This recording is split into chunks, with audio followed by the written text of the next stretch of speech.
Hello, everybody, and welcome to the Paranormal Guys. Sorry, we're running a few minutes behind tonight. I got to chit-chatting backstage, so it's my fault. All right, well, the phone lines are open if you want to call us. It's 1-888-88-YERGZ, 1-888-88-YERGZ, and, of course, you can find us over on yergsradio.com, and the chat is now open, so hop on in. And let's see. Tonight we have a special guest. We have a director, and my co-host tonight is Warren. And I think I just heard Dina jump in here. Oh, it is Miss Dina. Well, she made it there. All right, I was beginning to get a little paranoid. So I couldn't wear any eye makeup because I don't look presentable, but that's okay. You can't tell one way or the other, really. I can just do that if you want. I just. Yeah, put that thing over my face. Yeah, I can do that. All right. Well, let's see. Dan is backstage waiting patiently. We were talking a lot before the show. He's got some really cool stories and things to talk. Let's bring him in. Director Dan, how are you? I'm doing great. How are you? I'm doing well, sir. So, of course, our show is the Paranormal Guys, but we talk about everything. So, first off, tell us a little bit about yourself, and then we'll just kind of go from there. All right. Well, thanks for having me, first of all. And we got Warren and Dina, is it? Dina, yes. Dina, nice to meet you, Dina. Nice to meet you, Dan. Yeah, awesome. I'm pretty, I don't know. I guess there's a lot of layers to me. I'm like an onion, I got a lot to me. But, I've been doing film for over 2 decades now. So mainly focused in music video, but also all sorts of film, whether it be corporate or weddings or, short form films or just a bunch of different things, anything to do with film, anything my camera can kind of get its eye on, I'll shoot it. But I've got 4 kids with a wife here. We live in the Toronto area, Durham region specifically, which is about 40 minutes from the CN Tower, I like to say. Most people know about the CN Tower, but they don't know about everything else. But that's like a quick little nutshell. But yeah, I've got multiple businesses. I'm an entrepreneur. We have a wedding business, a cafe. We've got a social media company we call it a business solutions company, but we do a lot of content creation and social media management for businesses. And we actually produce a lot of podcasts. So we're producing about 9 podcasts currently. Everything from real estate stuff to just Q&A stuff, some conspiracy stuff. We've got a hip hop podcast that we run. We've got a bunch of different things. So I have like a pretty big music background as well. Been doing a lot of live events and everything like that over the years. But yeah, I've experienced a lot of cool stuff, and I thought this would be a cool opportunity to come on here and kind of get a little bit away from what I'm normally talking about, which is business and real estate and investing and money and that sort of thing, and kind of get into some other cool stories that I've got kind of in the vault. Nice. Well, the one thing about us is we are not normal. So we are not. That's why I'm here. Nope. I always say, call me normal when you got problems. You got problems, you call me normal. I don't even know what normal is anymore after some of the shows I've had. I hear that. Yeah. Well, do you do any paranormal shows, or is it all pretty much business related stuff? Most of it's like business related, but when we get into like the conspiracy stuff, like we have a podcast that we're launching now. We're only 2 episodes deep that we filmed them. We haven't even started releasing them yet, but we start getting into some cool conversations. Not so much paranormal, more conspiracy, like Epstein list stuff, and we talk about like even 9/11 inside job type of stuff, world is flat type of stuff, like just all kinds of stuff like that. But I definitely have a few stories anyways in the paranormal area. Cool. Absolutely. Well, now I don't know, you might not be able to tell this because of an NDA, but any famous people that you directed for? Or? Mostly in the hip hop world. I don't know if you guys. Atlanta. So everybody's a hip hop star in Atlanta. Right. So there's an interesting character named Riff Raff from United States who, like, a lot of people know him because he's just been on MTV and all that kind of stuff. He's one of the bigger artists I've filmed with. A bunch of rappers like Jadakiss and those guys, Chic Luch, and they're from like New York area. Filmed with an artist named Skepta, who's from the UK area. He flew down here and we filmed. But yeah, in terms of the celebrities, it's mainly been hip hop stuff, but I filmed with some pretty cool country bands that are locally famous over here, some cool metal bands from over here, and punk and stuff like that, but never anybody like super famous. I was gonna. What's your favorite genre as far as music wise? Or do you have Good one? question. I don't know, man. It's hard for me to say. Like I was brought up on classic rock, and so I feel like classic rock is one of those ones where it will always stand out to me. Even like a little bit of country, punk rock. Like I like a lot of punk, and I was a skateboarding kid, so I listened to like Blink 182 and Limp Bizkit and Korn and like that type of stuff, and but for me, like even like the Offspring and stuff like that. But the classics, I love the classics. I like to listen to some, whether it be like some old school REM stuff, to AC/DC, stuff like that, and everything in between. Even as hardcore as like Black Sabbath stuff, like everything. Like I just like a little bit of everything. So. Lazy there, yeah. What do you think of the AI now? They reproduced the last Beatles album and added in the Beatles, or well, I shouldn't say added in. I guess put them all together. So that makes sense. You know what I mean? They're not all really there. Yeah. What do you think about stuff like that? Because it sounded good. I mean, it's tough to be a hater on it because it's like you get to hear some new twists on certain things, and it. Anytime that old school music is being promoted, I'm happy about it, because a lot of the newer music is kind of garbage. I find, like, I'm not a big fan of turning on the radio nowadays. So like, if you're messing with some old school stuff, I'm all for it. I don't necessarily like the recreation, because it's like now you're kind of, almost making a mockery of the old stuff in a way. So yeah. If it's newer, if we're making something new with the old, like with the AI voices, I'm all for that. I want to hear some new cool stuff for sure. Mm-hmm. Well, I loved what Skrillex did with the Doors. I love that. So, but the jury is still out with me and the Beatles and AI. I don't know. I liked it, but it's funny. I mentioned this only because I recently got picked up on Tuesdays and Thursdays from noon to 2 doing a rock show. So now I'm kind of diving back into my old rock and roll stuff. So it's kind of cool, but all right. Well, the fans are asking. Let's get you out of the stuff. Wendell wants to know, what do you think about Bigfoot? What do I think about Bigfoot? I mean, it's tough, man. I think, like, to be honest with you, like, all the proof that we have is not really concrete. And it's funny because I seen a meme that was like, you see Bigfoot, but maybe Bigfoot's just blurry. Like, if you were right there in front and Bigfoot was standing in front of you, maybe he's just a blurry being that we don't, because in all his photos, he's always blurry, right? So, Hopscotch.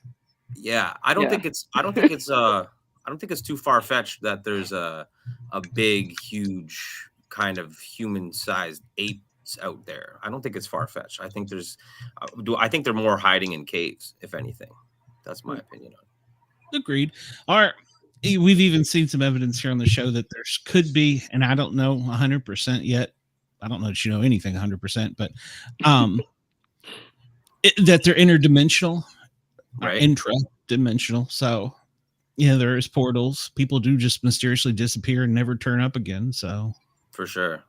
I think it's more likely that they've evolved to stay in the caves and underground and stuff like that, because it's like, there's not much for them out here. It's a bunch of people that want to take your picture and quickly on social media. So maybe they're just, they don't want an Instagram. They're like my dad. They don't want an Instagram or Facebook. Exactly. Don't take my Warren, you don't have to put the comment in the chat. You could talk. You're not muted. No, I didn't want to interrupt. Oh, go ahead. Cut me off. I'll talk all night if you let me. Well, how about the Paul McCartney thing about the original Paul McCartney passed and replaced him? Have you heard about that one? Well, it's interesting because it's like the clones is what it really comes down to, right? It's people getting cloned, like famous celebrities that get cloned and all this kind of stuff. And I also don't think that's far-fetched, The reason why I say that too is because when you get to that level of success and there's that level of money behind everything, anything is possible, because it's like, we already know that they're cloning animals. They've been doing that forever. So eventually, and there is evidence that they're cloning humans, right? And They're cloning body parts. They're doing all types of crazy stuff. So I don't think it's far-fetched at all. I think if there's anyone that would be someone you want to clone, it would be a Britney Spears or a Paul McCartney or one of these big guy, right? You're going to clone someone big. It's not going to be, the drummer of a washed up band or something. Right. Bring Jim Morrison. Well, what do you think, Warren? Was just something, I don't know. It was something I'd read about, and there were secrets in like the Abbey Road vinyl album. It's like, oh no, Paul's dead. He's out of step. No. I'm hearing this from like a 60s hippie, and okay. People say the same thing about like Eminem. After a certain point in his career, his music just completely changed, and a lot of people say that he was dead, but he had to get cloned because it was like the label that cloned him, and they were like, well, we can't let him die. This is our golden horse. So, if he's dead, then there stops the money, right? And so people say that about Eminem all the time. So I don't know if it's true. I've heard that too. That's one I hadn't heard. Oh yeah, his look changed completely too. Yeah. All of a sudden he's got a beard, but before he couldn't grow one or something, right? Yeah. But I feel like I used to not be able to grow his jaw a beard. was chiseled and yeah. Whereas he always had that little poochy face, baby face, I guess it was. Yeah, but I mean, I think it goes with the getting off the drugs too. So it could be either or, but like I said, I don't find it far-fetched when you're at that level and there's that much money involved. I feel like anything's possible. True. Yeah. Could be anything. The government has been working on everything from time travel to super soldiers. So yeah, I'm with you. I mean, I don't think it's outside the norm to think that even possibly Bigfoot could have something to do with like a super soldier program. It's true. It's true. I feel like something like a Bigfoot it's a good example of, humans aren't necessarily that top of the food chain per se. Like we like to, I feel like humans are ignorant. We think we're the best. We think we're like God's gift to this earth, which, hey, if you believe that, great. I'm not mad at you for that, but I think it's a little ignorant to think that way. And I think that, something like a Bigfoot is, if it was multiplied and, they were strength in numbers type of thing, could probably take us right out, especially if we didn't have all the firepower and all that. That's why I think that Bigfoot's in the caves too, because they haven't adapted to all the guns and all the crazy stuff that we've adapted to. And they're just more peaceful than us. And we're just like, we're going to take over the world because it's ours type of thing. Yeah. We're like Michael Bay. We like to blow things up. Yeah. For sure. If there was I have never heard any conspiracy theories about Transformers, but if my car could change into a robot, I would be like all for that. So yeah, I just always feel like if that was real, like it's somewhere in the process of the transformation, like we'd get crushed. You know what I mean? Like the machine wouldn't really care. It'd be like, I'm transforming. Like you're either gonna get with it or get hit by it. Yeah, I'm superior. You're squishy. Yeah. You're going to squish right into me. It's going to go with the flow. One of the lines from that movie one of the Transformers movies I always like is where the special forces soldier turns and looks at the general and says, if you believe in a God that created us, what created them?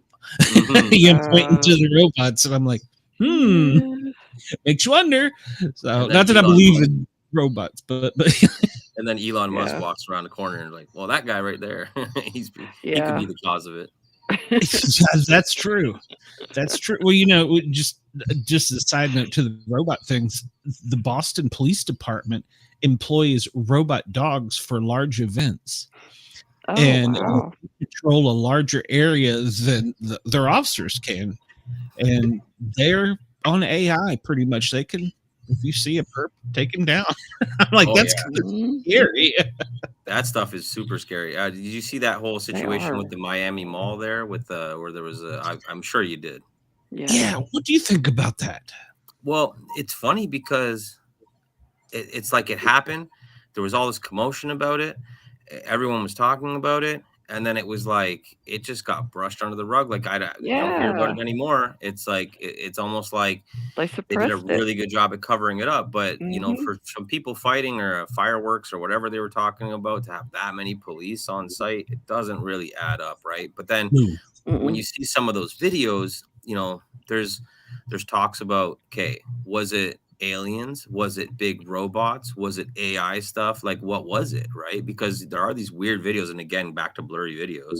Meanwhile, everyone's got a 4K phone device in their hand, but now we only have blurry video of these random big beings kind of walking and people running from them, and then you have all these people talking about it, and it was almost like the movie Men in Black, like whereas like I feel like a bunch of people went there and were like, you saw nothing, like look here, everyone.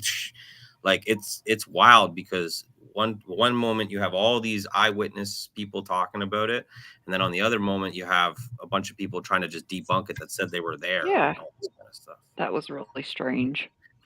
Well, look at the stuff that landed in the backyard last summer of that construction crew, and they had everything from run everything.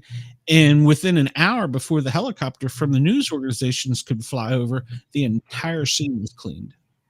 That was crazy. And nothing happened, and the body cameras disappeared.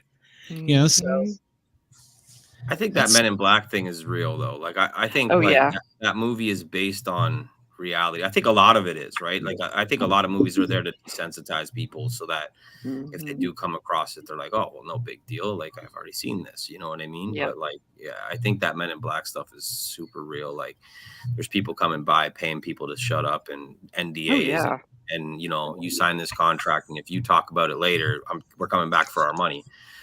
Stuff like that happens all the time. I don't discount that theory at all. We were on an expedition in the woods, looking for Bigfoot in Alabama. I'm kind of summarize this story. And a woman in dress clothes, dressed inappropriately to be out of the woods, found us in our remote location, knew my name specifically, first and last, and I had put nothing on social media about this. I mean, and I'm a nobody as far as podcasters, and this was 2 years ago, so I was even less of a nobody then. And she's like, "What are you doing up there?" And as she was talking to me and driving me crazy because I'm kind of like the safety officer as a paramedic, and I'm also the comms officer since I've been a dispatcher for so long. Stuff started going on out in the field, like a portal opened and like there was bipedal movement on FLIR and stuff. A mysterious raccoon hunter appeared out of nowhere, and she was up my butt. What's going on out there? What's going on out there? I want to talk to you about this. And I'm like, whoa, back. I mean, like in my space, like a close talker, like Jerry. And well, it's well documented in Trey Hudson's book, The Meadow Project. I'm chapter 13, ironically. But yeah, and somebody found her later locally in Alabama. She's a professional. She's a doctor, and she has no knowledge of that event. She has no memory of it, or she has no memory of it, no knowledge.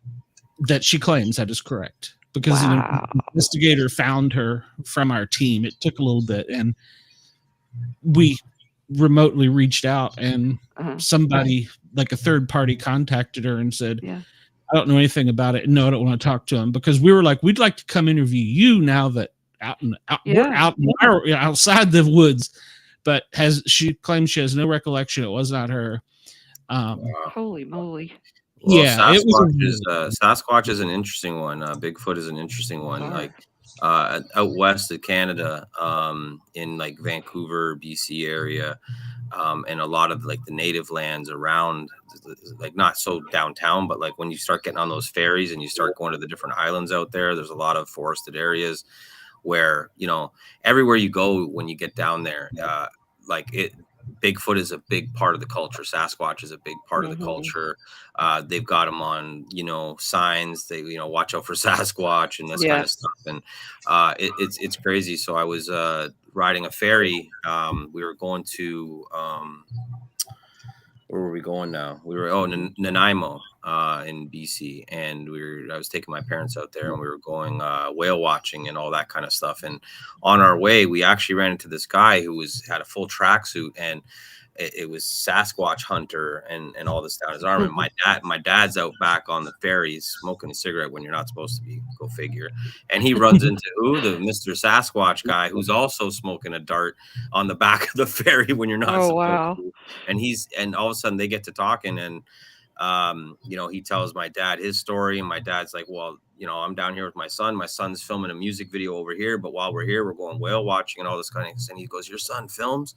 He goes, I'm trying to film a documentary of trying to find Sasquatch. So all of a sudden, my dad brings him back over onto the ferry. And for the rest of the ferry ride, we're sitting here talking with Mr. Sasquatch Hunter. And we're talking about filming a documentary for him and doing like a 2-week excursion in the woods. And he's telling me all his stories about his encounters and all the crazy stuff. And he's a native guy. So where he goes and he hunts Sasquatch is on native land. Mm-hmm. And the government has actually shut down a lot of his expeditions where he's going out to look for Sasquatch.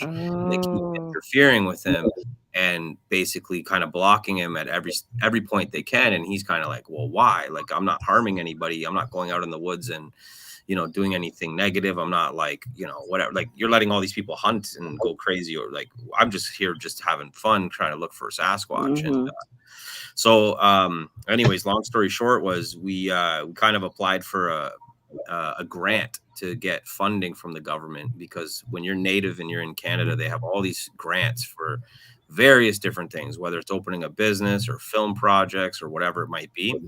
And there's lots of funds available. And when we applied for the grant, it got denied, and he got a phone call, and it was intense for me, because I was just like kind of do minding my own business, and all of a sudden Sasquatch Hunter's here and he's trying to get me to film. And it was big. It was a decent amount of money. It was like a $75,000 grant, and he's like, you can have all the money. I don't want any money. I just want you. Wow. You're like, okay. He's like, yeah. He's like, I want drones. I want mics. I want it to be a good production. I want to make a series, and I want to sell it. Like, I want to sell the series, right? And he's like, I'll bring it in my spots. He's like, I've got spots. He's like, I've seen Sasquatch. Like and he's saying it very believable. And I don't know why somebody would devote their life and try to just like on a fake, like, on a whim, like, there's other things he could be doing. Like, so I think that there's a very big personal connection with that. And I think that especially out west in Canada, there's a huge connection out there. A lot of people have these encounters. They've had these experiences. So when people ask me about Sasquatch or Bigfoot, I have to say, I believe it. I think that Sasquatch is in the mountains. That's just what I think. Well, I can vouch for that. I mean, a lot of the legends around here are probably the same in your area. I mean, we have the one that rings a bell talking to these guys, Mischief. I can't remember the Cherokee word for them, but they're mischievous. Mm-hmm. They're very, very small. Yeah, there's a lot of lore about little people. And I mean, if you look over in I didn't want to say it. Fairies. You don't like to say it, Warren? I just know once you call their name, it's kind of... Oh, okay. Gotcha. Yeah, I have that problem with some things. So.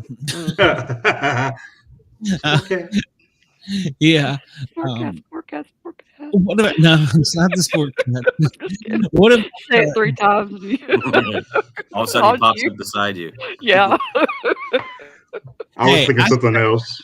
I have had something stuck into this mic over me while we're doing a show. And then on one show, I had something pulling my hair up. And I mean, I tuned in, and I was like, my hands are right here. There's no fan on. And you can see like the individual hairs. And I'm like, I called it a she for some reason is doing this. So, yeah. Well, because I kept hearing a woman's voice. That's right.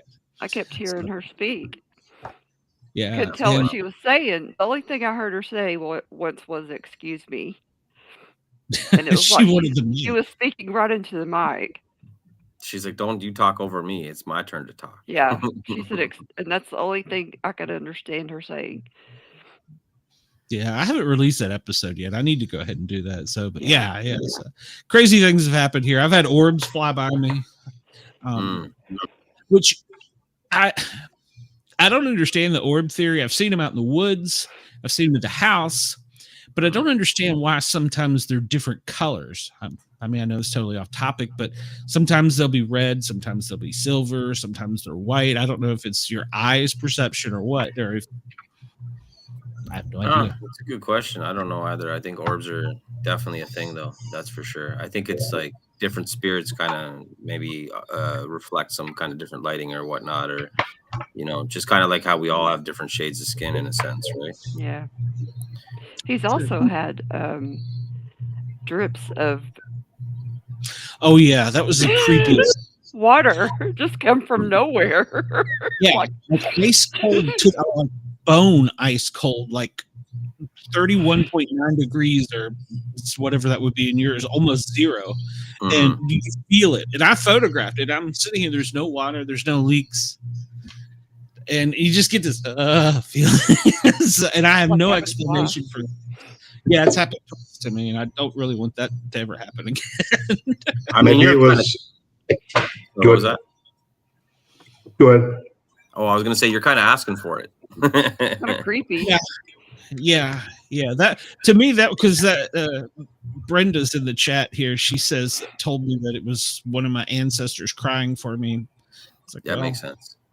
I don't know. I just don't want to tempt fate with it. So, well, here's ectoplasm is usually a supernatural substance that is exposed to exclude from the body of a medium. So you could be. No, it's coming from outside of him, though. It's coming from somewhere. Yeah, I actually saw it drop on my arm the one time, and the other time I didn't see it, but I saw like a white streak by me, and that's where it was. So it was weird.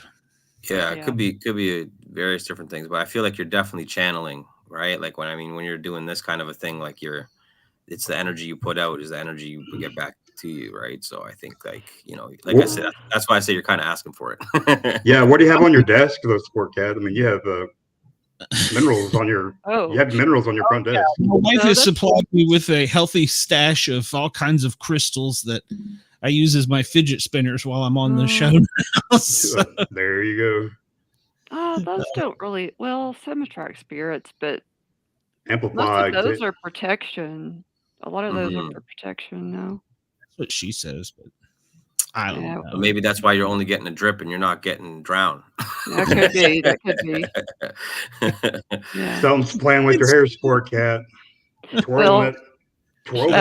Another time we were on a podcast and his mic, he's just sitting on the table. It just picked up and moved over. It just like whoop. That's crazy. Yeah, because I used to have it on just a stand, and it was off to my left, and it hopped up on a mouse pad. Like I'm like, and you can see it, and I'm like, yeah. He said, did you see that? And I was like, like, yeah, sure did. What the? Yeah. So weird things seem to happen around me. So what kind of weird things have happened around you? I know you said you had some cool paranormal things too you wanted to talk about. Yeah, well, it's this is actually a great segue because it's like it's similar, like kind of channeling and stuff like that. But I had a really cool, interesting thing that happened. I mean, it was a sad story, and it was there was a lot of negativity around the story, but at the same time, very interesting. And, on a spiritual level, or however you want to call it, it was kind of eye-opening, I would say, for me. I mean, I've had other experiences in the past, but this one was kind of like really crazy. So, so we were set out to shoot a music video, and, in Canada, we have something called, much fact grants. So when you go to do a music video, if you're a big enough artist and you've sold enough records and you get enough play on radio or TV or whatever, the government will fund your projects, whether it's your album, whether it's a tour, whether it's a music video. They'll give you these big grants. And so my company is one of those companies in Canada where if you apply for a grant and our company's producing the video, there's a good chance that you'll get the grant because we've had a lot of experience getting these grants. And so anyways, we write a grant. So I write the treatment for the video. I write all the details of what's going to happen in this video. We get approved for the grant, and the grant was for a hip hop artist named Murda Mars. Okay, and his R&B partner, his name is Jordan. So he sings on the song, and then Murda Mars raps on the song. And so, Murda Mars is already a pretty aggressive name. And, a lot of people called him Mac 10 Mars. So I'm not sure if you're familiar with what Mac 10 is, but it's a high velocity type of, or, many rounds. It shoots very fast. And, anyway, so besides the point, but so I meet the artists, we get in the studio, and, we write, we kind of start listening to the music and coming up with further ideas. Because after I write the treatment, we get approved for the grant. Then we get in the studio, we start talking about the ideas, and then we start actually like booking locations and extras and props and all this kind of stuff. Right. So this is my first time meeting the artist. Never met him before. Right. And come there, shake hands, that sort of thing. We're all hanging out and kind of getting on a good vibe and all that kind of stuff, and come up with all the ideas. We're all like, yeah, this is going to be the best video ever type of thing, and all that kind of stuff. And so now it comes time when, we book all the stuff. It's about, I think I would call it like 2 to 3 weeks out before we're going to shoot. And he actually gets murdered.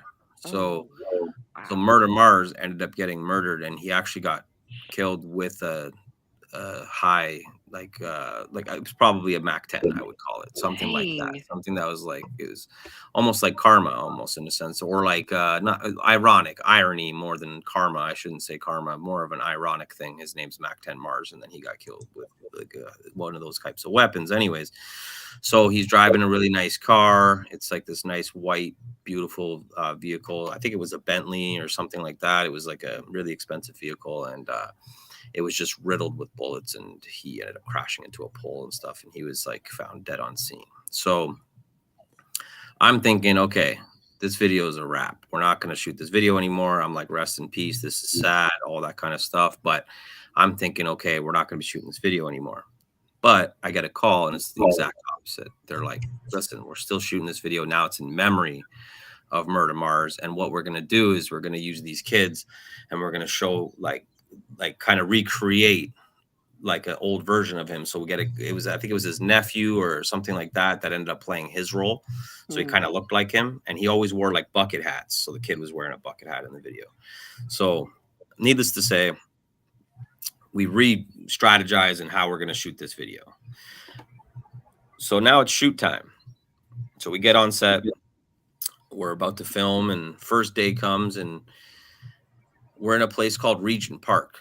Regent Park in Toronto area is, they call it the hood, right? So we're like in the hood, basically, right? And so nerves are already high because you're in the hood, right off the bat. And then you're filming for a guy who was murdered. So you just don't know. Maybe whoever murdered him hates him enough that maybe he's going to come back and do something stupid at the shoot, right? Yeah. So we get there, and somebody pulls up this car that we're going to shoot with or whatever. And the car comes, and they park it and all that kind of stuff. And then one thing leads to another, and this guy shows up out of nowhere, and he drives up, and he's drunk, and he like parks up skirt. Like he's everyone's kind of like on, tilt, because we're a little scared, like what's going to happen here. Guy comes out, he starts freaking out and all this kind of stuff. And then somebody calms him down, and then he ends up not being a threat. But the reason why he was freaking out is because the car that was being used was actually in relation to the person that had murdered him. So, really? So everything that we shot, we couldn't use anymore. So now we're all kind of scrambled in the parking lot. It's a beautiful day, by the way, I must say. It's a gorgeous day. In the summertime, it's like it's a gorgeous day in the hood. And so anyways, we go over, and we're all hanging out, and we're in the hood. yeah, beautiful day in the neighborhood. Yeah. And so we're all hanging out by the cars and trying to figure out, okay, where do we go from here? Because now we got to figure out, basically we got to shoot another day, because the car was like one of the main props in the video. So we're all standing around, and all of a sudden these crazy clouds come above us, and me being, I like to call myself Marty McFly. So like when I'm on set, if things go sideways, I'll figure out a way to kick it back into gear, and we're going to get the shot, and we're going to figure this out. Right. So I'm trying to come up with these ideas of things we can shoot and all this kind of stuff. And these clouds come over top, and all of a sudden lightning strikes, boom, right in between the group. There's a big group of people. I'm talking like 50 people or so, all kind of scattered around, almost like a circle. Like there's almost like a half circle on one side and a half circle on the other side. And the lightning struck right between us. It left a mark on the pavement. Oh, wow. It was crazy. That is nuts. And the way I took it was like we were doing the wrong thing. Yeah. And because it was the person who had shot him or whatever's car, or it was in relation to him anyways. And the artist's name's Murder Mars. He was shot. And so it was almost like a shot from the sky that kind of hit the ground right in between us all. And we all just stood there and all looked at each other, and we were like, whoa, like it was one of the craziest things I think that has ever happened. And just because of like just how I laid it out there, like all these things adding up. And like I'm telling you, this cloud rolled by, that lightning struck, no rain came, that cloud just kept on going, and it was still a beautiful day. And that is nuts. That would freak me out. I think I'd be like, I'm stopping for the day. I had chills. My like the hair was standing up on my arms. I was like, what just happened? I couldn't believe it. Wow. Yeah. Did you get that on film by any chance? Of course not. Of course not. Yeah. But we did get the aftermath, like the video of everybody kind of like shocked after, and like video of like the marking on the ground and stuff like that to make sure that it was kind of documented. But yeah, no, all cameras were off. We weren't filming anything. We were all standing around with our fingers up our nose, and we didn't get the good shot, but I'll never forget it. And you know, to this day, whenever I see certain people that were on set, we're always like, yo, remember that? You know, yeah. Holy shit. Like that was crazy, man. So it's a wild story, but I mean, it's kind of long and dragged on a bit, but I mean, it's not like it's overly crazy, but it is to me, because if you were there, you'd get it. You'd be like, oh shit. Like, yeah. So the car that y'all were shooting with was in relation to the person that murdered him? Yeah. Wow. Dang. And that was just by chance. You didn't know that initially, right? I had no clue. I'm clueless to everything that was going on with all that. And then when that guy showed up, I was like, uh-oh, something's about to go down. And he was just there to say, you guys can't do this with that car. Man, that's wild. What would have happened if he went ahead and did that with the car? I mean, where in relation from the lightning strike, what the car would have been? Would you have been right in it, or? No, it was off to the side. It wasn't quite there, but who knows, right? Because by the time that we got into that point, that car was already gone.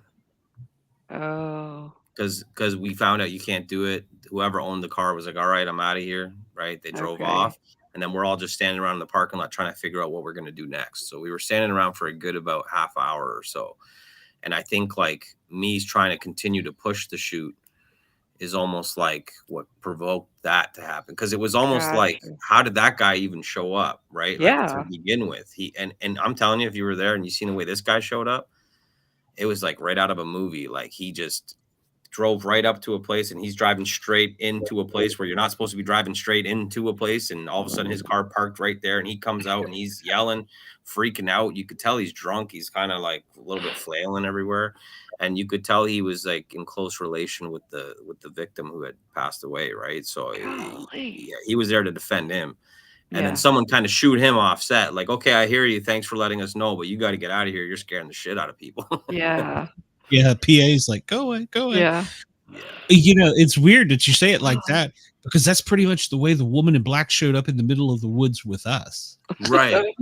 I mean, just rolled in out of nowhere in like a car that's not even supposed to be in the flipping woods. Drunk. She went over and just like peed in front of us. I mean, it was like something it was weird. She was like, she had no concept of human behavior.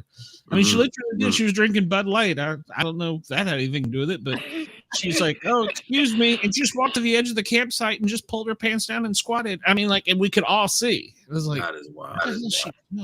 So yeah, and she, like you said, she just rolled up drunk, raising hell. She was drunk. She appeared to be, yeah. Oh wow. Yeah. She was drinking. I swear, I don't know how many beers were in that 6-pack, but she had 12 of them while she was there. Yeah, I'm talking straight up, just like you would a guy in a bar. I mean, she was like, yeah, that's wild. I think it's weird because like even me, like I've shot a lot of like rest in peace type of videos where people are making a song and and condolences of their friend or family member or whatnot, and it always seems like something happens where and maybe it's the person that's doing the song that something happens, and because what you're doing at the time that you start seeing the signs, the different things, and you're more conscious of it than if you were just to do a regular old song. But I also don't really believe in that. I think that it's an energy thing. Like I'm really big on energies and frequencies, and I think that's what it is more than anything. That's why I say like you're kind of asking for it here for something crazy to happen to you on this show, because and even if it's small things, right? Like and I mean even like that lightning striking, for example, to me that's a small thing. It's not like a big thing. It's a big thing. Lightning is a big thing. To me it's a big thing, but like to others they might just be like, oh whatever, it was just that's a big thing. Oh yeah. But the way you describe it, after having, as a paramedic firefighter, responded to lightning strikes, that doesn't sound like a typical lightning strike. No. I mean, naturally wise. So, I mean, we're on the scene of one. It was an oak tree that was, I don't know, pretty big around, and it, for like a 2-block radius, sent splinters that looked like toothpicks into the side of concrete walls. Oh my Lord. I can't imagine anybody been outside, but it took the tree down. It was like 100-foot tree, took it totally down. I mean, so the power for it to come and nobody get injured or they're not being, it doesn't sound natural. I would call it supernatural. Did it hit on concrete or on the concrete or? Yeah, and the funny thing is there was a few trees around, and at first when it happened, I thought it had hit a tree. I was like, okay, that thing hit a tree. But then all of a sudden you look at the ground and you just see that mark on the ground. Like it looked like somebody had gone like like a towel when you whip someone with a towel. It looked like that on the ground, right? And I was like, wow, like that is insane. And you realize, like, because it happened so fast that you almost don't know what you just saw in a sense, but it like you realize it, like as you look at the mark, you're like, okay, what I just saw was lightning hit the ground. You know what I mean? You almost have to explain that to yourself because it's not something that you see often, right? Like I've seen lightning strike things like over here, over there, or far in the distance, but this was like, I want to say 10, 12 feet from me. And in the middle of what, 50 people, you said? Yeah, and like it just so happened that people were on that side and people were on this side. There was nobody in the middle. Yeah, it was crazy. Like, and if it had actually hit on the ground instead of concrete, it probably could have hurt people. Or if it was raining and there was puddles and someone might be standing in the puddle or whatever, kids playing in the rain or kids playing in the like. You just don't know what could have happened. But the fact that nobody was harmed, really, like I took it as like a warning shot. Like that's what I've always called that. It was always to me was a warning shot. Like, first of all, don't film there. Don't film with those people, because I think that there was people there. Because me continuing to push the shoot, the car's gone now. Right. So what's the harm in shooting, right? So I think it was some of the people that were there, and that's why it was like, no, you're not doing this here, and you're not doing with these people. These people are not going to be in my video. This isn't how it's going down. Right? Yeah. So was there a loud thunderclap with it, or? Yeah. I can imagine it would be deafening.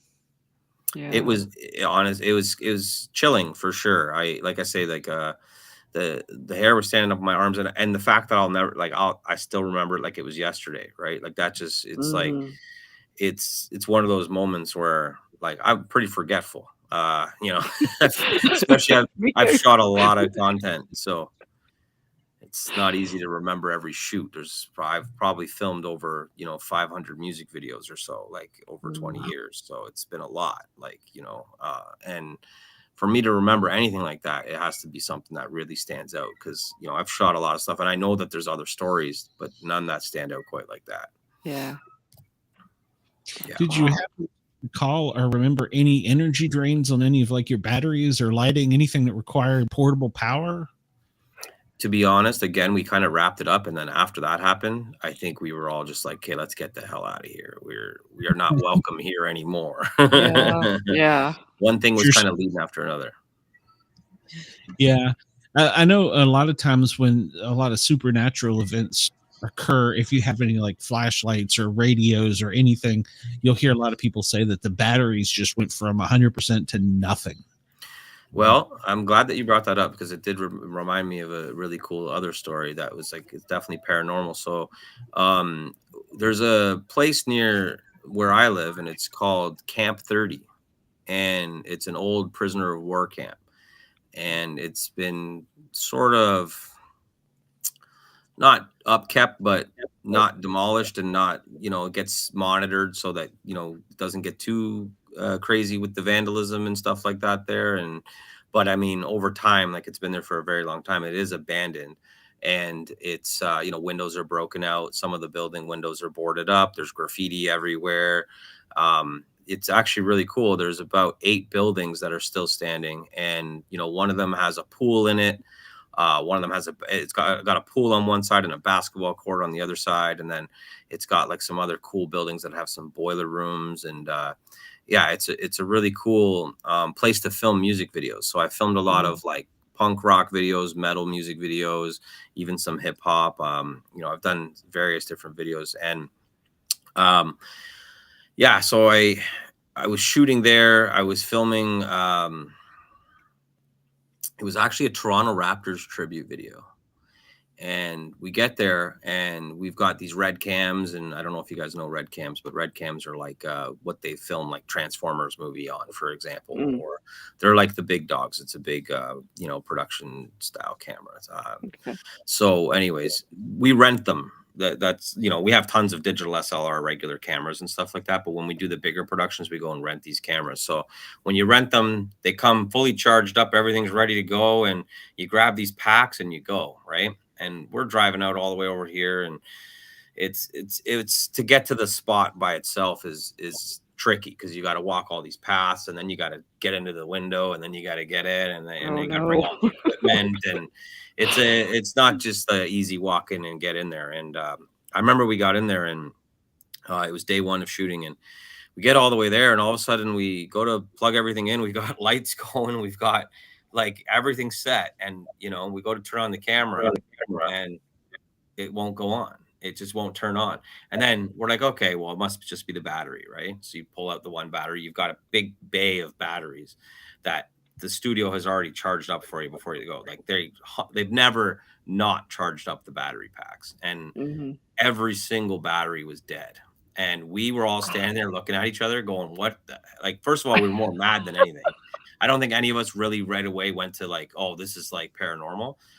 We were just more pissed off. Like, oh shit, we just got all the way here. We don't even have a battery. Yeah. Right? That we were more upset about that. But like, as we're walking back, we're all trekking back because we're like, okay, well, let's just shoot again later, or we'll come back tomorrow or whatever. We have the camera for like 10 days or whatever. So, but it's more of a frustration thing at this point. Everybody's frustrated. But then all of a sudden, like, it's quite a bit of a walk back. I would call it a 10, 15 minute walk back to the car. And, as we're walking back, we all start talking. And then all of a sudden we're like, maybe it's the prisoner of war camp that we're at. And it's like, it's the spirits telling us, get the fuck out of here and don't film here. Yeah, could it be? My language. It's okay. And so, and it's that's not the only experience that I had there. It's funny. This one's not really a paranormal, but it's a pretty cool story. We were filming a music video for a rock band in the song was called Toys. And I had this bright idea that, we'll go to Camp 30 and we'll set up all these toys on these cool shelves and have like they're all these disoriented toys though, like an eyeball's missing in the teddy bear, or the Barbie's arms ripped off or something. All the toys were disoriented. So my bright idea was the band is going to play in front of all the stuff that's on fire behind them. Okay. Inside of this building. Oh. So we get inside. I mean, mind you, this building was like a big garage. Everything was pretty much concrete and cement around it. Oh. It wasn't like wood. It wasn't really a fire hazard. And like, I have a lot of experience burning things for film, let me be clear. And so, so basically we got there and we started lighting everything on fire. We start doing the shots. The shots are amazing. Everything turns out amazing. And we're sitting there filming, and all of a sudden you just hear bam, bam, bam, bam. We're like, what the heck is this? It's the fire department. Oh, for real? It's the fire department. And they had their sirens on and everything. We just couldn't hear anything because we had these big PA speakers blasting the music, because in order for the drummer to hear the music and play in sync, you got to have music blaring. So we just had this music absolutely blaring. We got things in flames and all this kind of stuff. And one of the far off farms, I guess, had seen the smoke coming out and had called the fire department. And so now all of a sudden we walk out, and it was funny though, because we're thinking we're all by ourselves here. We've got all this, we've got it all. No one's ever going to catch us here. Right. And we walk out, there's 3 fire trucks, a full crews. Like, we're like, what? Where'd you guys come from? Like, it was so funny, but they actually were really cool about everything. They made us put out the fires, and we had to stop shooting, but they didn't fine us and we didn't get in trouble. So that's good. Yeah. I figured most of that stuff you go back in and do CGI with the fire. Which we've done a lot of that. There's been that, but again, a bright idea by me. I like to be authentic sometimes, and it was really cool though, because actually having like the fire burning, like you can actually see like the certain things, like the bear's arm gets burnt so much that it falls off or whatever. You get a nice cool close-up shot of that. It's a lot better than CGI, that's for sure. That's true. I like it. But prisoner of war camp, don't go film there because they don't want you there. Yeah. Sounds like it. I don't think spirits like when people go around fucking around. Again, sorry about my language there. I don't think they like it, like if that's their place of peace and you're going in there and you're trying to film, I think they feel like it's almost a mockery, or like you're drawing too much attention to this. You're using my space for the wrong reason. This is my, it's like if I came to your house and just started filming on your front lawn kind of thing. Like you'd be like, get the hell off my lawn. Yeah. It's kind of hard. Yeah. And there's things around us that we can't see. So, right. There is that. And Uncommon Soul was asking if she wanted to know what kind of movie director you were. You do more of the music videos, and that's what you were filming then. Yeah. More music videos. I have a lot of scripts written for movies. It's very hard to fund the movies. That's the hard part here. Like all these grants that I was talking about, a lot of them are more for music video, and the artists not so much for film. So for me, I have a couple really low budget films that I'm looking on filming soon. I've got a couple comedy ones, and I have like a horror themed one.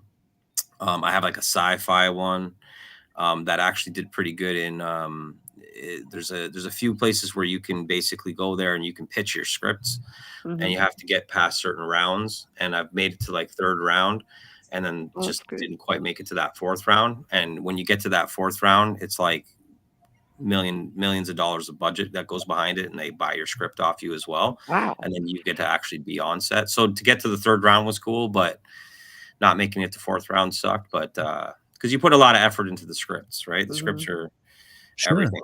I actually have a really cool script. I'll give you guys a couple of tidbits of it because I think it's cool, and I think it's a little bit relevant to this channel for sure, which is it's basically about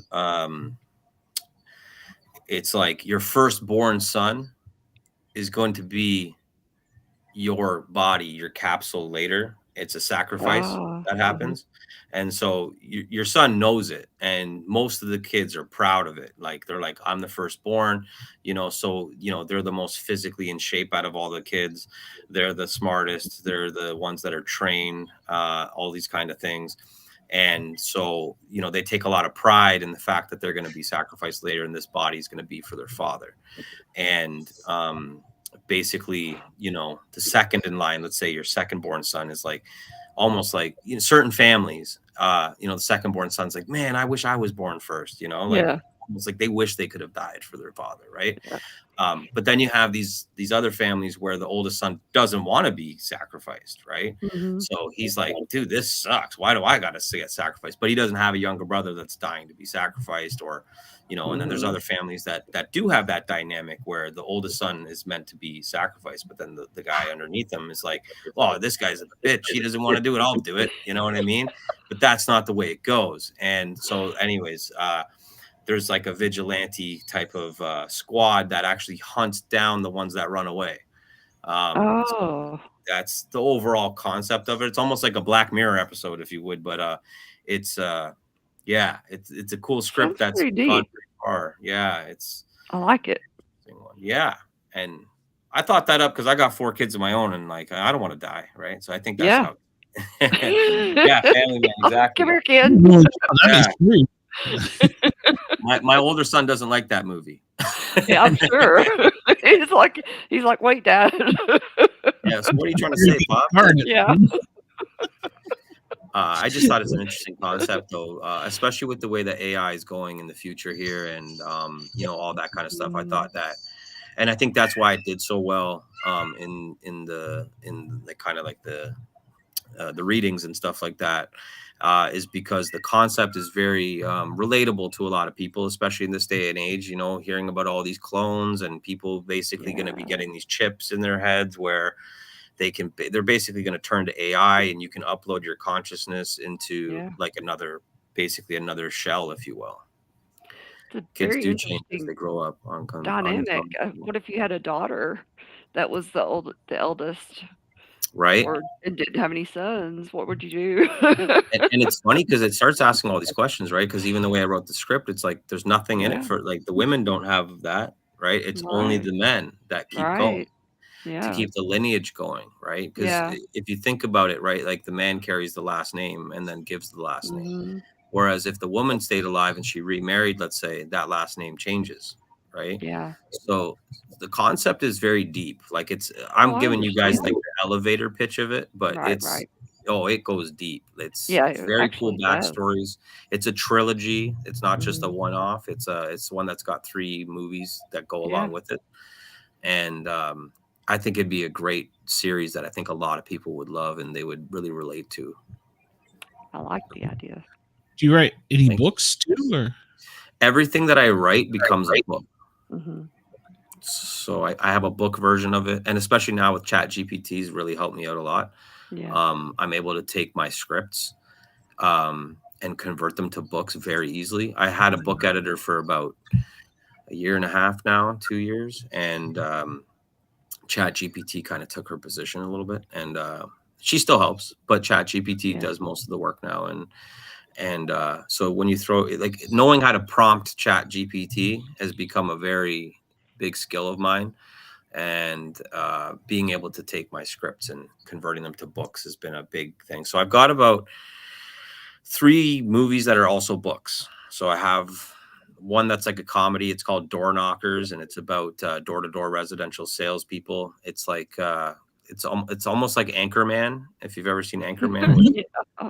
So the comedy humor is really a lot like Anchorman, and you see how you have like the different networks against the different networks. So you got residential sales over here versus your B2B sales over here, and like they kind of meet, and it's all funny and stuff. But it's all about the knock, knock, knock, the interactions at the door, and they're all just like really funny. So I have that one that's a movie and a book. None of it's released. Everything's always in the back end until I can really kind of put behind it what needs to go behind it. I have a book called Don't Mess with Angie. It's a movie and a book, and it's about a lady who always kind of holds her tongue and doesn't speak her mind, and she ends up getting kind of I guess you could call when a gypsy puts almost like a spell on you. Cursed. Yeah, and the curse is that you have to speak your mind, and you're not. It's almost like like Yes Man or whatever with Jim Carrey, where like he has to always liar, say yes, liar, or whatever. Or liar, liar. Yes, sorry, yeah. Even that's probably more like it actually. Liar, liar. Yeah. So now she just has to always say what's on her mind, but because that happens to her, bad things happen, but also it's a ripple effect of good things that end up happening. And like the whole moral of that story is speak your mind and don't hold your tongue, because don't let people walk all over you and, that sort of thing. And, you got to stick up for yourself. So it's kind of a book for kids, but it's also a book for adults. It's like a little bit for everybody. So that one's a pretty cool one. And I have that sci-fi one that I told you about. That's also like a trilogy of books as well. That could actually technically be a lot more than 3 books, but I haven't quite finalized that, how it actually ends, like the trilogy part of it. So technically it's always open that it could just keep going, It's almost like a Harry Potter, if you will, or that's cool. It really could keep going, passing it down and passing to son until you just have to keep character building and making people fall in love with the characters, and then times change, so certain things change in the story. Like, you got to keeping it interesting and stuff like that. But and then the world could go to crap by the end of the 3rd one, and then so it's because that's the interesting part of it in my head is like it's like no one I've had these conversations with people before, and it's like, would you really want to live forever? And it's like, no, not really. Because it's almost like you eventually will have to see everything crash and burn, and you will be the one person that sees everyone you love pass away. You'll be, so it's almost like, do you want to be there for that? Or, and so that's the cool thing about the movie though, is because, I get to write the ending, which again, I'm still sort of working on, but I have an idea of what I want to do, but it's almost like, do you want the world to end, or do you want it to keep going? Right. Like do you want it to go to like dinosaur age, right? Like everybody goes extinct, almost like 80% or whatever they say, 90% goes to extinct, but then there's still that little bit left, and then it gets rebuilt. Repopulate. Do you want that? Or you guys seen that movie? Is it called End of Days? Is it the one where the last few people lock themselves in a cave right before it happens? I don't know that I've seen that. There's actually 2 versions of it. There's a European version and an American version. Oh, cool. And it is scary because there's the one guy locked. If we're thinking the same thing, there's the one guy that missed the getting in the cave by like a second. And he's like the last one, and he crosses the 4th wall in the film, sorta. And then it's just a roll of credit. Right. Doesn't really give you everything, but it's like that's kind of where I'm going with it. Almost the ending where it's like some kind of mega incident happens, and then like that one's asteroid, I believe it's like an asteroid or comet or whatever hits the Earth, but before the big comet hits, there's a bunch of series of smaller ones that come out and kind of destroy a lot of areas and stuff. So I'm thinking something like catastrophic happens, but then the fathers and like the trap squad, if you will, still Volcano's cool too. Ice Age is even cool, right? I think Ice Age is scarier. Awesome. I'm wondering what they're going to do with The Walking Dead next, because good Lord, you think all the zombies would be dead by now. You think someone would go starving by now in The Walking Dead? Like there's no food left. I guess you could still grow some stuff, but I mean, like, geez. There's no way there's any good steaks left. You follow any of that, like The Walking Dead type of stuff? I used to watch it, but I got kind of bored of it because it just was like the same old. The creator is Robert Kirkman, and he is notorious for stirring up things in the comic book world. Of course, he owns a comic book company, and that's how The Walking Dead started. And here recently, he added it again back into the little stir it up, because they were like, "Where did the zombie apocalypse? How is Rick going through all that?" And he stirred it up again, and he said, wouldn't it just be crazy if the last episode is Rick waking up in the hospital, which is where we started, and his eyes, he was in a coma, and it was all a dream. And he stirred that again. I think he does that just to get people aggravated, but it's like, I hate you because that could be real. I know. Yeah. I love those ones, though. That do that. You do? I do, because it's like I like anything that has a cool twist. Anything that's got a cool twist. Like, that's not the I would say it's not the most creative twist. Let's call it that. No, it's kind of like that's the easy way out. That's a cop out, I would say. Yeah. Rather than having to get a little creative and create something different. But it's also cool because then you think of like, okay, that was all made up, but then it gives the door opening to, okay, maybe not a zombie apocalypse, but now you could do something completely different. You know what I mean? He wakes up and we haven't really seen his original world, what that could look like. Oh, that's so true. Like, all of a sudden you could make it where, you know, pigs are flying. You could do whatever you want. Yeah, that's true. You're right. So, absolutely. Yeah, you can go any other direction. Yeah, maybe that world's actually more messed up than the zombie apocalypse. And that's why he was having that crazy dream about a zombie apocalypse. Yeah. Or the government was experimenting because he had some rare disease or something. Yeah, I mean, yeah. God only knows. Everything Kirkman touches turns to gold. It could be anything. I love it. But I really doubt that he would do that. I think he just likes to stir the pot every now and then to get the fan base pissed off at him, because that just gets them like watching more intently for any little flaws or any little, what do they call them? Where there's a scene that doesn't match up. Is it a cookie? What is it when cookies? Easter egg. Yeah, Easter egg. Yeah. So because I think that's what it really stirs. That's what I love about the Marvel comic movies, man. There's all these Easter eggs and things. If you didn't watch it properly, then you got to go back and watch it again. Yeah. And you're like, oh crap. That's the good thing about them, though. You can go back and rewatch them, and you find stuff different. And what amazes me the most about those is that started 20 years ago. What they just did today, and they knew they were going to get there. How in the heck do you do that? That's a good question.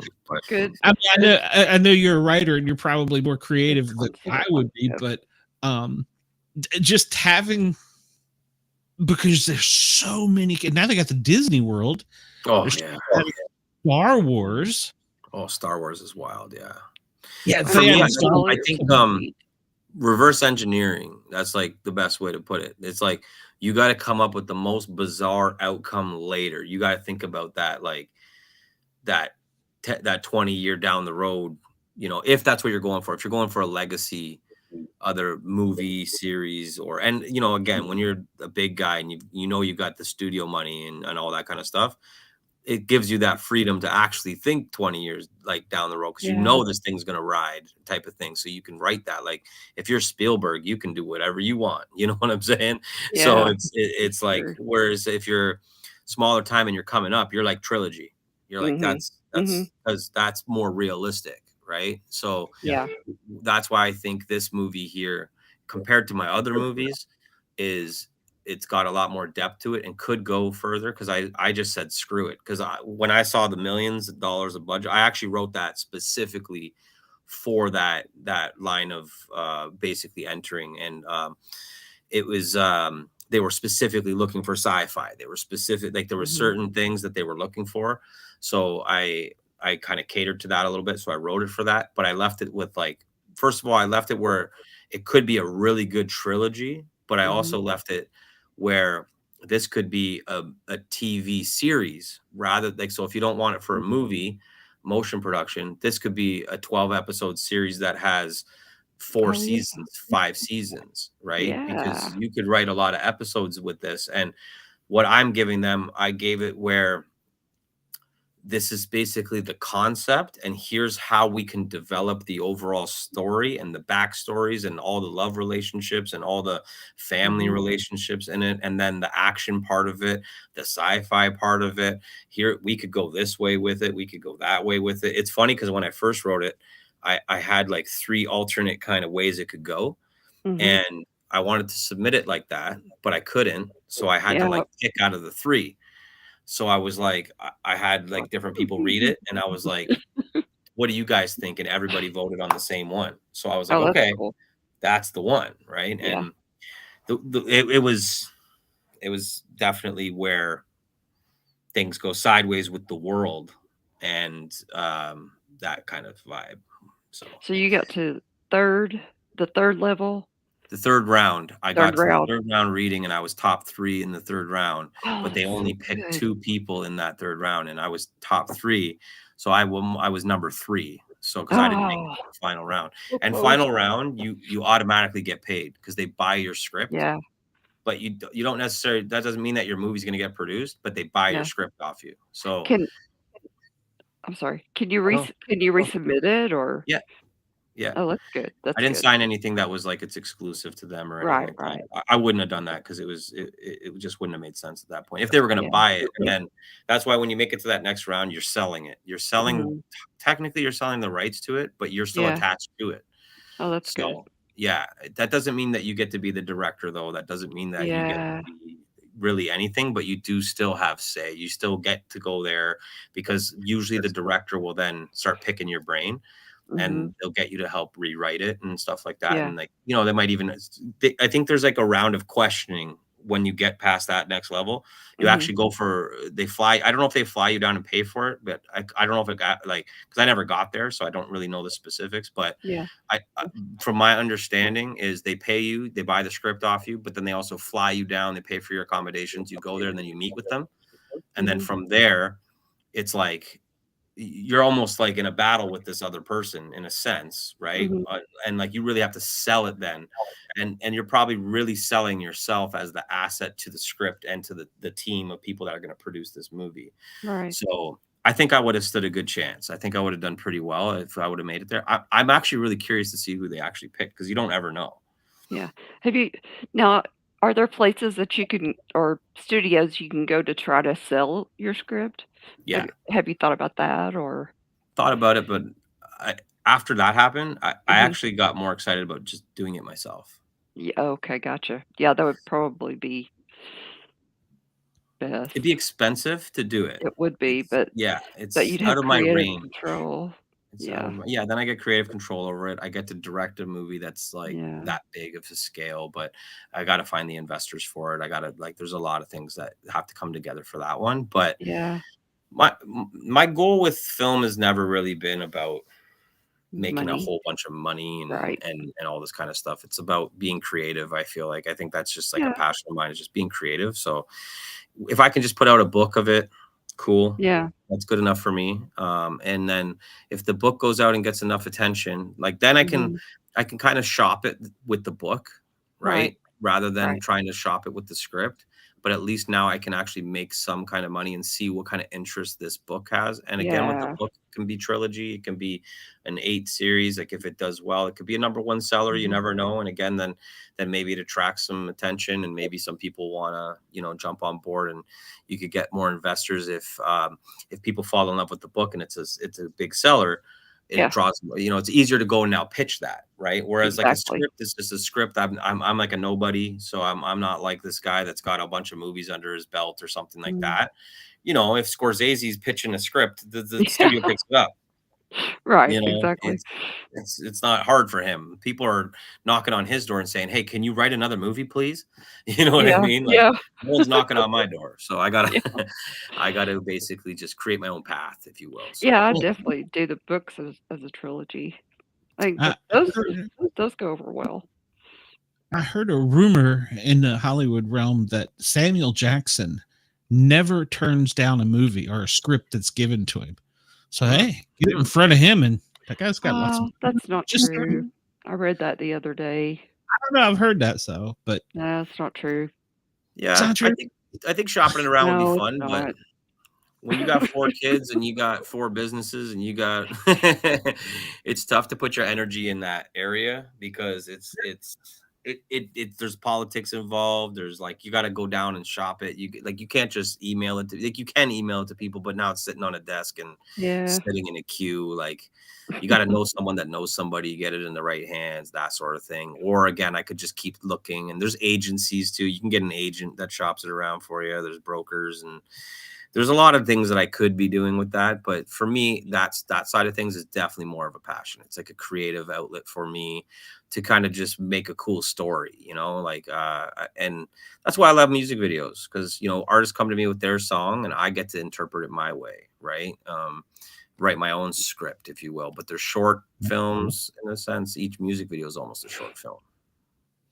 Well, you know, a lot of the directors, comic book writers, creative people that we've interviewed, they don't necessarily start out in this just say, "Oh, I'm going to be a millionaire." You know, it's like me with the podcast. You know, I started out because I was injured on the job and needed something to do for my spare time, and you know, it's grown over time, and now I'm on FM radio and all this other stuff. So, but that wasn't my goal. You know, my goal was to sit around and BS with friends and meet some cool people.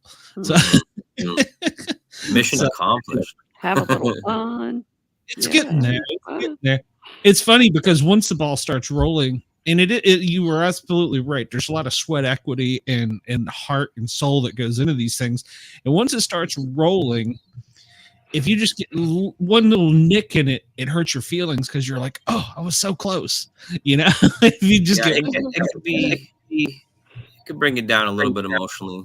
But for me, I'm definitely a type that like lets things roll off my shoulders. It sucked not to get to that final round because like it would be to me it would just be like just to see it come to life is that's like forget the money, forget this, forget the fact that your movie's in a movie theater or whatever that could have happened, right?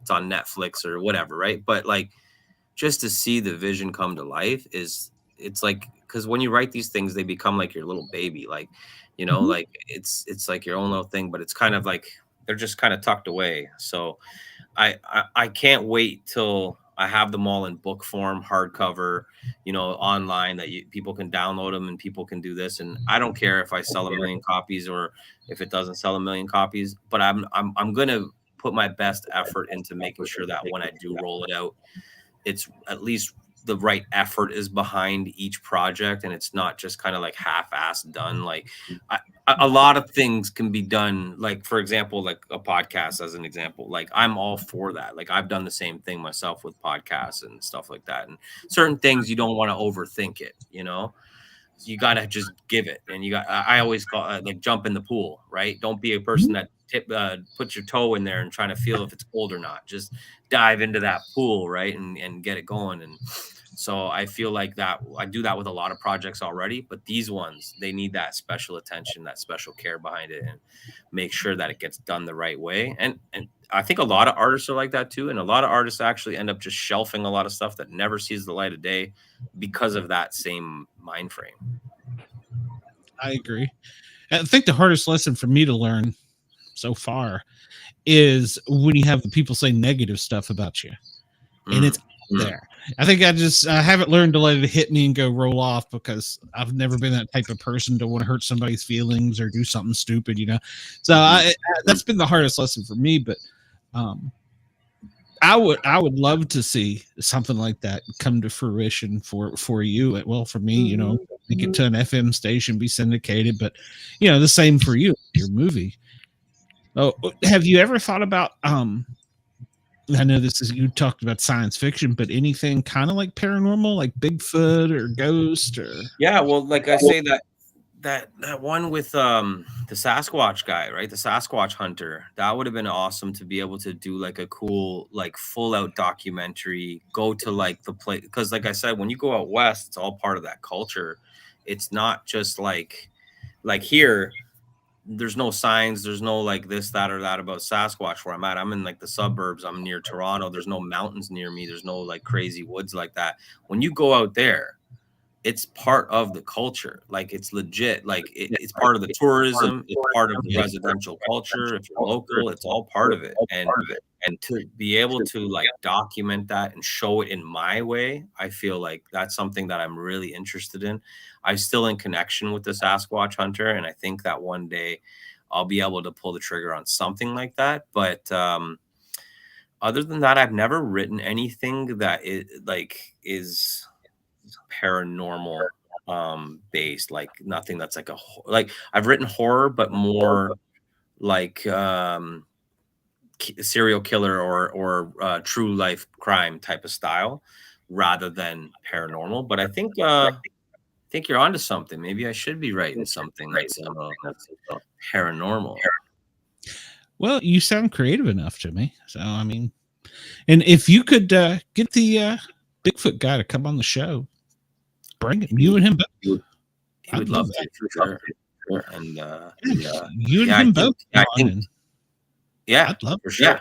Sure. I think also too, there's for your show, there's so many people that are into this niche, if you will, that I think you're tapping into like a really good niche. I think that like keeping a casual conversation and not making it like overly like an interrogation of an interview type of style show. It's like I think that's the way to go about it, and just trying to find unique people. But I think that's the hard part, right? Finding unique people. But exactly what you just did there, like that's the best way to build a podcast. I tell all my clients this too, is when you bring a guest on, and a refer to the next guest. It's such a good strategy. Well, it is. Plus, I mean, you're networking too.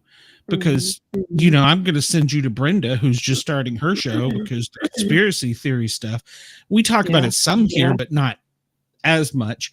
But, and when I started this podcast, I've had cast changes and all kinds of things happen. But when I started it, my vision was, let's just say you're an athlete and ESPN's interviewing you. They're going to ask all the typical, how was the game? What'd you feel like when you hit the home run? Blah, blah, blah, all that crap. But if you come on my show, we're just going to sit here and BS, and I'm going to ask you about stuff they're not, and I'm going to sneak in, hey, you ever had a paranormal experience? Mm-hmm.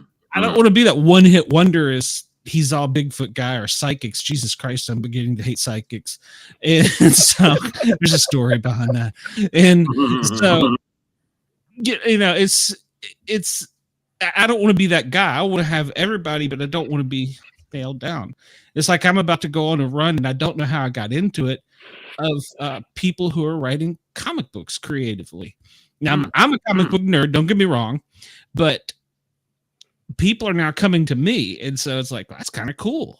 So, well, I think that's a good strategy, man. I think like not just doing psychics or mediums or whatever, like everybody, like keeping it more relative and like something that people can kind of like relate to, right? Is like, it's so key, and just keeping it organic and all that kind of stuff. I think everybody's got a little bit of a story or something. Like, I'm sure I've got other stories that I'm thinking of in terms of like the paranormal stuff, but I think like even like the stories that you got out of me, great. Like I've got, like we talked about Sasquatch, we talked about, you know, some cool stuff that happened on some music videos, we talked about movies, we talked about a little bit of everything, and I think that's what people want to hear. Yeah, I agree. Yeah, I agree. And I've had several agents approach me, and it's unfortunate I don't have money, but hey, you'll get there, man. And it's not about money. As soon as you make it that it's about money, then that's when you lose the genuineness of the show. And you know, I'm waiting for an agent to come to me and say, let me give you some money to buy a new computer. Let me give you some money to do this and that. So that's what I'm waiting for. It must be getting warm because we're getting echoes. Yeah, and it's getting clicky. So it's about the hour.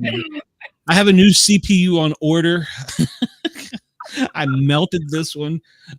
So when we get, I've been through my fair share. I can just breathe through the bar there.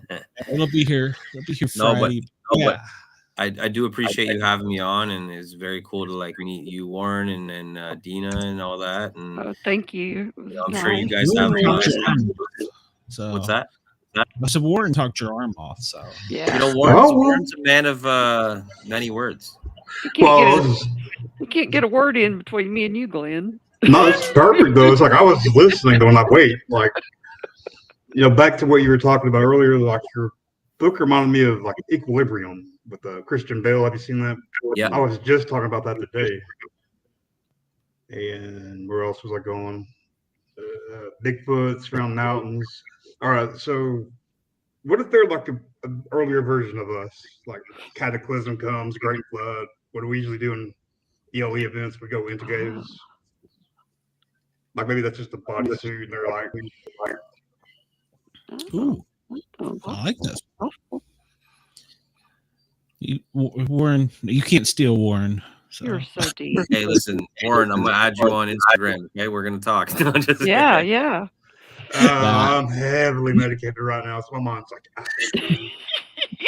Well, you know what's funny is there's been several people come on my show and shows. And I encourage it. I really do, because I just think somebody taught me. If I can teach you, it's passing it on. Yeah. Well, look, we've talked to you for longer than you wanted us to. I'm guessing, but come back.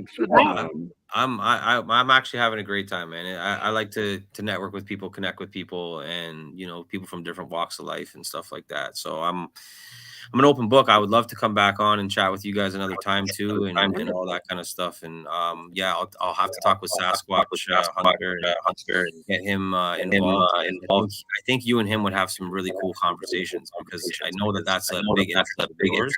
I didn't know that. So I learned something new today. That's for sure. So that's passport's still good. I'm glad I had actually a little story with the Sasquatch. So to add to the but cool. Yeah. Well, everybody we've interviewed, there's only been one person that hasn't had a paranormal story, and she got me. And I say she got me. She's a famous athlete, and she didn't have a paranormal story, but she started the story about when she was a kid and they were in the woods and they were camping. They was outside their tent, and I'm like leaning in more and more to the mic, going, "Yeah." I mean, she was like a great orator of this story. At the end, she goes, "Yeah, it was my dad. He scared the shit out of us." So I'm like,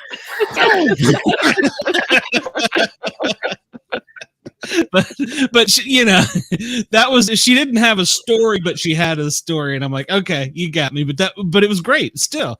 And she said, I would have never told this on ESPN. Right. Hey, you reminded me about that prisoner of war camp story. I totally forgot about that. And when I think back now, it's funny how we were all just so pissed off at the moment because we couldn't film, that we weren't even thinking paranormal. But on our way back to the car, we all kind of said it, and then you said it, and then I was like, man, ding, ding, ding. It was like, yo, that's probably what it was, But it could have been. Who knows? Maybe it was the studio just being lazy. I don't know. It could have been.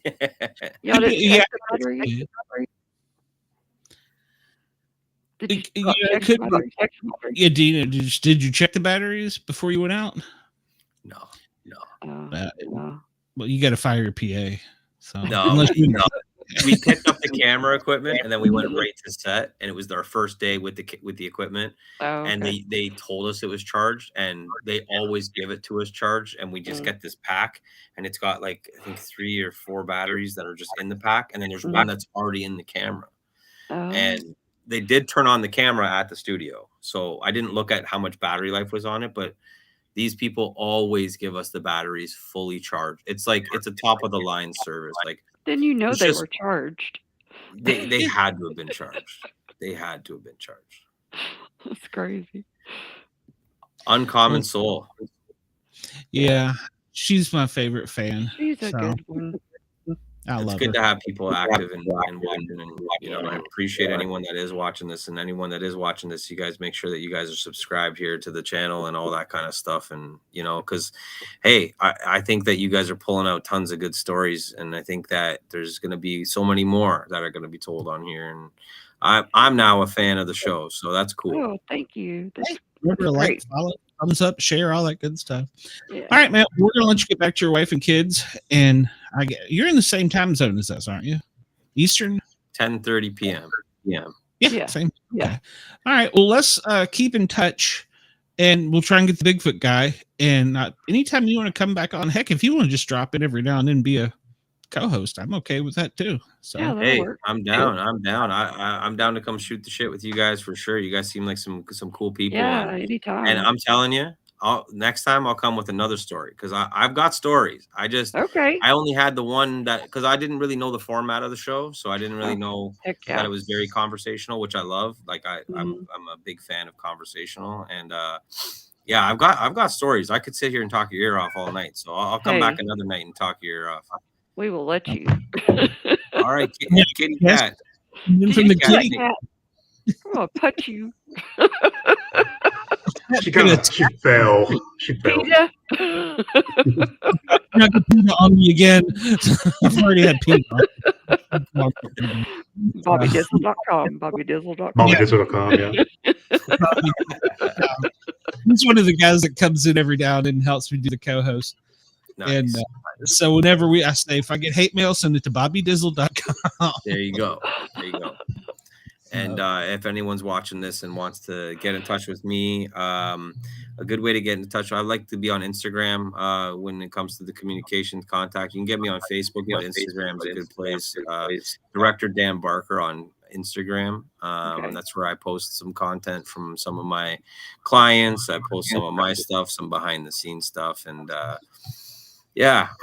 got a bunch of more stuff coming down the pipeline, and I've got a bunch of more stories. So I'll definitely have to come back and we'll chat it up and get to know you guys a little bit more. And I got questions for you guys too, because I want to know if you guys think aliens are taking over people. Like, is Joe Biden an alien?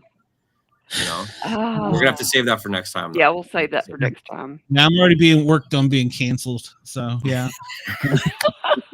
Hey, if you can get canceled, you're doing something right. That's what I think. I guess. I've already got an answer, so we'll have to wait till next time, though. Done. All right. Well, Dan, I appreciate it. Come back and see us again. And like I said, if I get a really cool guest, I'll shoot you an email. If you want to come on and be a co-host, come on in. Yeah, I'm there. You got me on Facebook too. Just shoot me a line anytime. Shoot the shit, anything, and I'll definitely share this around and let people watch our crazy conversations about paranormal, Bigfoot, and all types of cool stuff.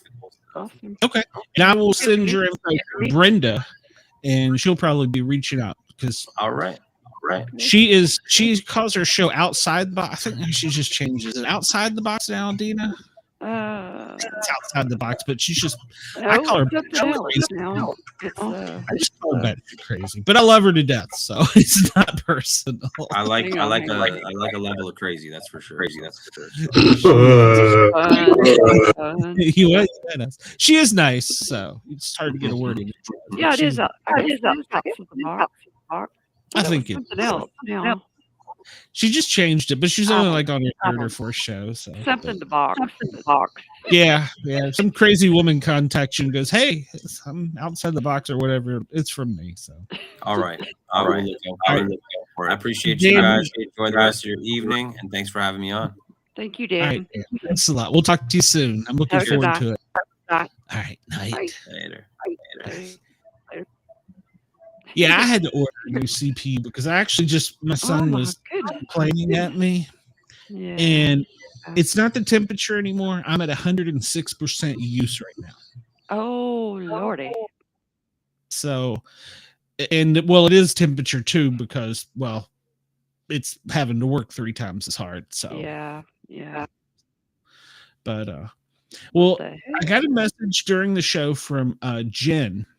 Yes. And she had something come up and she wanted to reschedule. And that's absolutely no problem. I understand when you have whatever sick kid or family member or who knows. It's none of my business. I didn't ask and won't ask. Yeah. So, absolutely. Family first. So she's more than welcome to come back. We'll get her back in here. But I did enjoy our conversation with him a lot. And he's cool. I think I am gonna actually. I've got a cool one coming up that might be right up his alley. But we'll talk off the air. But anyhow, let's get out of here for the night. And I'm gonna let my CPU cool off before county's fire. Dina, where can we find you? Oh, that's right. You're nowhere anymore. I forgot. I am too. I am on Saturday night. Misfits. I was just gonna pull up my calendar while I was doing that. I was being a jerk to you. Carry on, yeah. Well, actually, I'm going to be helping sell jewelry, helping my friends sell jewelry. So, I'll be on Facebook doing that with her. So that'll be fun. I'll let everybody know, and you can buy jewelry for your wives or yourself, and I'll be presenting. You know I'm all about the bling. So That'll be fun. That'll be fun. I'm all about the bling. Yeah, so that's cool. Well, next week is going to be interesting.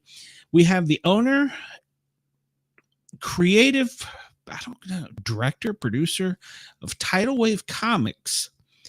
And we're talking about, and I sent you all a copy of it, so please read it, the Dolly Parton comic book. Oh, but nice. Tidal Wave Comics also just did one on the Kelsey Swift whatever you call it, that comic relationship or whatever. Yeah. So I'm going to be emailing him, and we're going to be pulling that out of him too.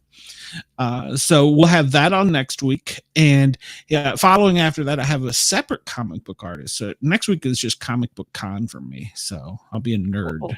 Cool. So not a whole lot of paranormal in Dolly Parton, but she did release a rock and roll song, which the song is good, but the album, I mean, if Dolly comes on, I'm not going to tell her it's bad. Trust me. Now, Dolly can tell you some stories, I'm sure.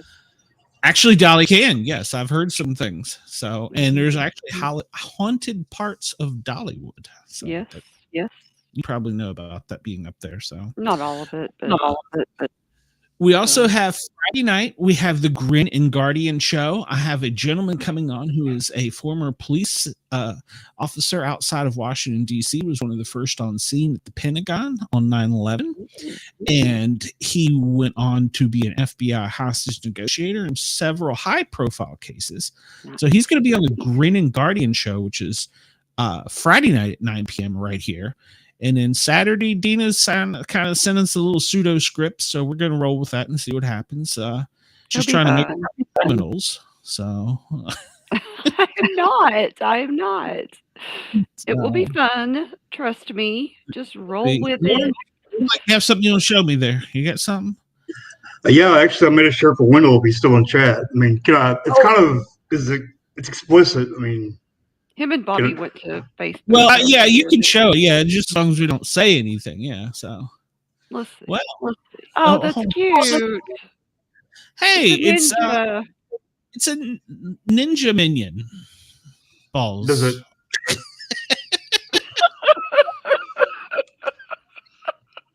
And it glows in the dark. And it glows in the dark. It does. That's so cute. Is there anything on the back? Oh, not well. There could be, but. Can't show it. You put a Misfit on there. How about that? Oh, okay. If you have Guyz, okay, never mind. So, Uncommon Soul. I'm going to text you a private number. So if you want to check. So.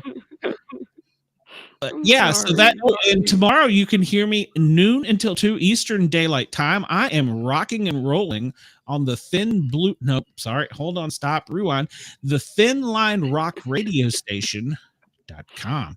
Now, Uncommon Soul, you need to make sure to listen to me tomorrow from noon to 2 on the Thin Line Rock Station and shoot me a rock and roll request. That'll make my day if I get a rock and roll request. So I'll tell you how tomorrow. How about that?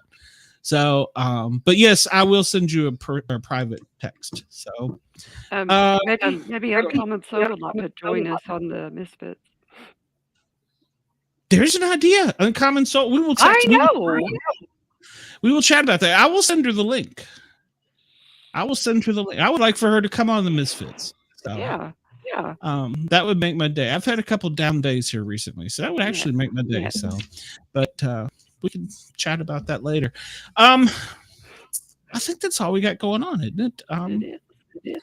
Yeah, that's the next week, the Misfits, and then next week is the comic book with Dolly Parton, and I don't remember what the other. I'm so sorry, John. I don't remember what your comic book's about. I've seen so many in the past 3 days. Yeah, we're about to go.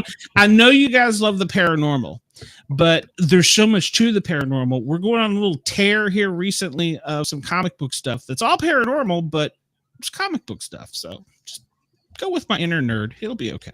So we're giving Warren more things to draw. So Wendell, Warren, Wayne. You're going to be Warren. Whatever. Starts You're going to be Warren Wendell, and Wendell's going to be Wendell Warren. That way, if we call you anything else.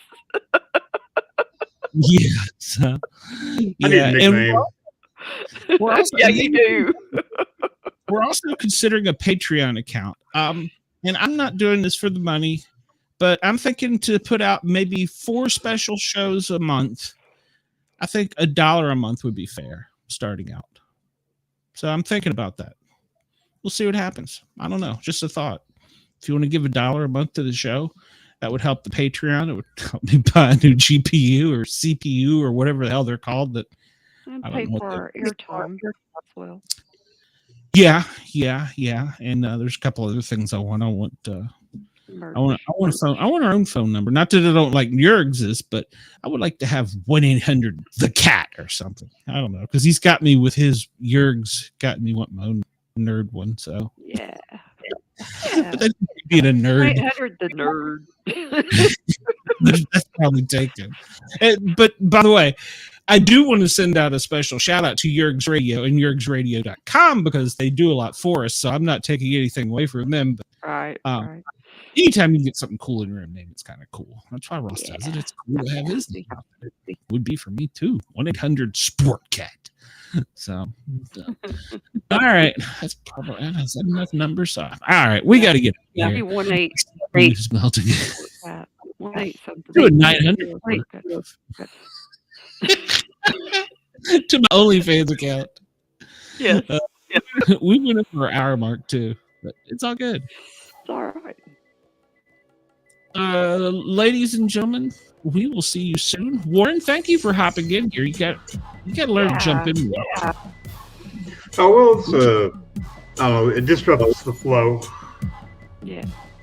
No, it doesn't. No, you're probably. It does. Thank you. Yes, the chat does help. The chat.